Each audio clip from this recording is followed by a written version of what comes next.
के उजड़ बालक होते थे उनको नागा में भेज दिया जाता था। लड़कियों के ऊपर बुरी निगाह रखता है हमारा आसन है और जो हर दिन सुई की नोक पे रहता है, खाएगा, लड़ेगा और जरूरत पड़ने पे हमारी रक्षा करेगा। एक हाथ में माला और एक हाथ में तो भाला। वो पल कैसा था जब आपको माता पिता से आप अलग हो रहे थे?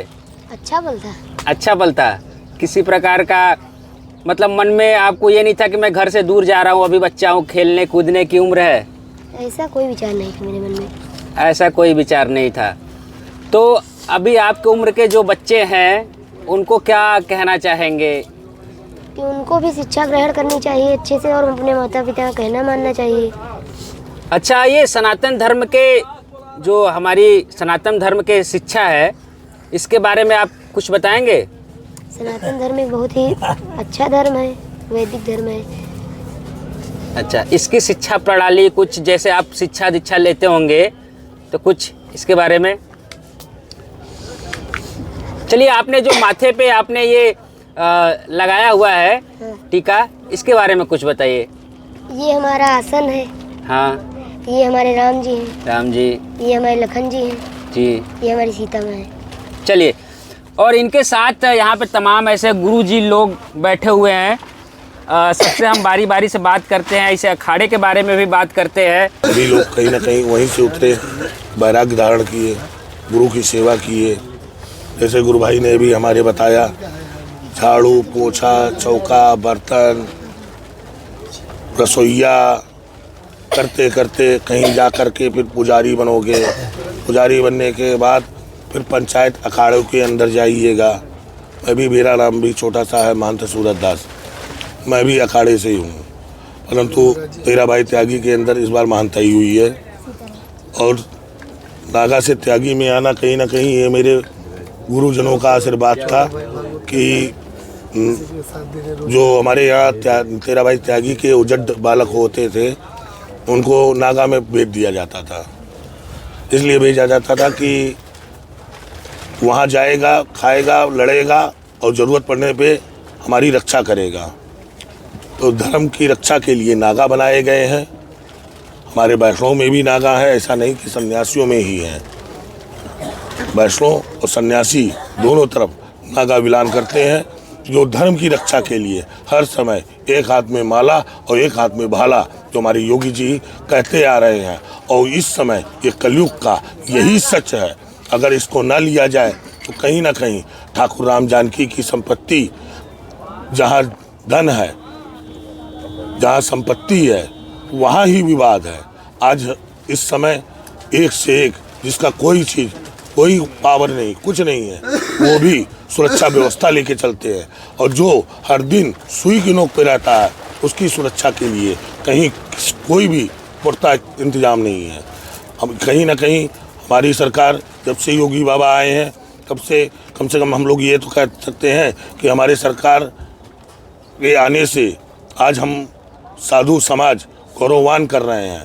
लोग उसी को, ढोंगियों को, जो नाचता है, गाता है मंचों पे, उन्हीं के पास बड़े बड़े लोग जा करके अपनी बहू बेटी को देते हैं, माँ बाप अपने पिता समझ करके, परंतु वही लोग दुरुपयोग करते हैं। क्या त्यागी, क्या तपस्वी, क्या बैरागी, जो सच के साधु हैं, उनके पास जाने की कोशिश नहीं करते हैं, क्योंकि वो साधु इसी तरह एक एकांत में किनारे अपना धुनी रमा रहे होंगे।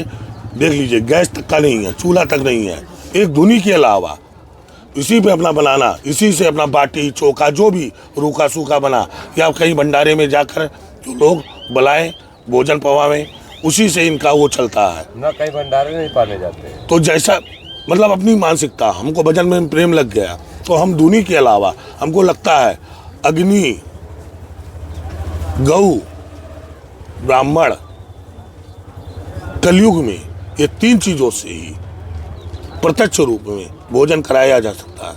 और प्रत्यक्ष तीन देवता, नदी, कोई भी तीर्थ सरोवर, सबका नाम बताने का उतना समय नहीं, समस्त तीर्थ क्षेत्रों का नाम मैं शामिल कर रहा हूँ। वहाँ पे ये प्रत्यक्ष देवी हैं, प्रत्यक्ष माँ है।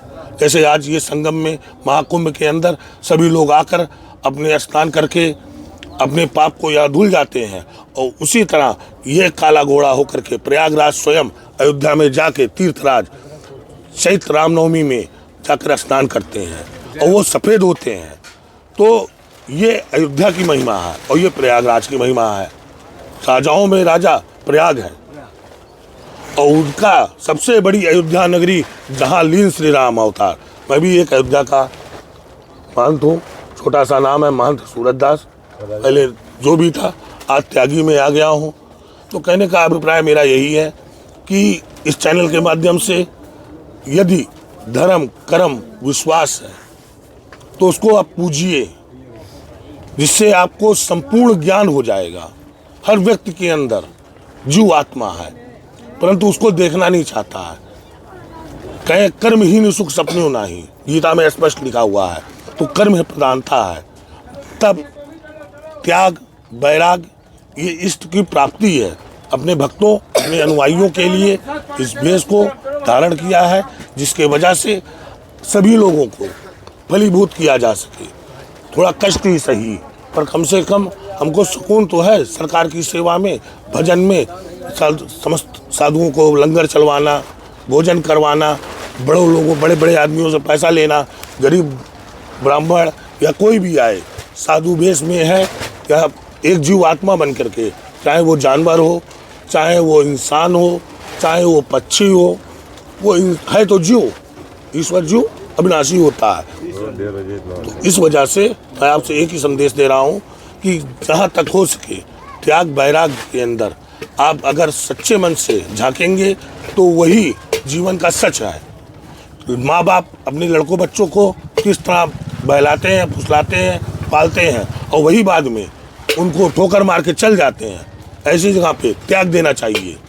एक बार देखो, दो बार देखो, तीन बार देखो, चौथी बार देखो मत, एक नज़र से गिराओ, फिर देखो सुधर रहा कि नहीं, फिर दूसरी नज़र से गिराओ। इसी तरह 10 बार देखना चाहिए, पर 11वीं बार नहीं तो उसकी खुद तरह ही बन जाती है। जय जय जय। जब आप जिंदगी के अंदर कुछ पाना चाहते हैं तो कुछ तो खोना पड़ेगा, नहीं तो जिंदगी भर गुलाम बनोगे या तो राजा बनोगे।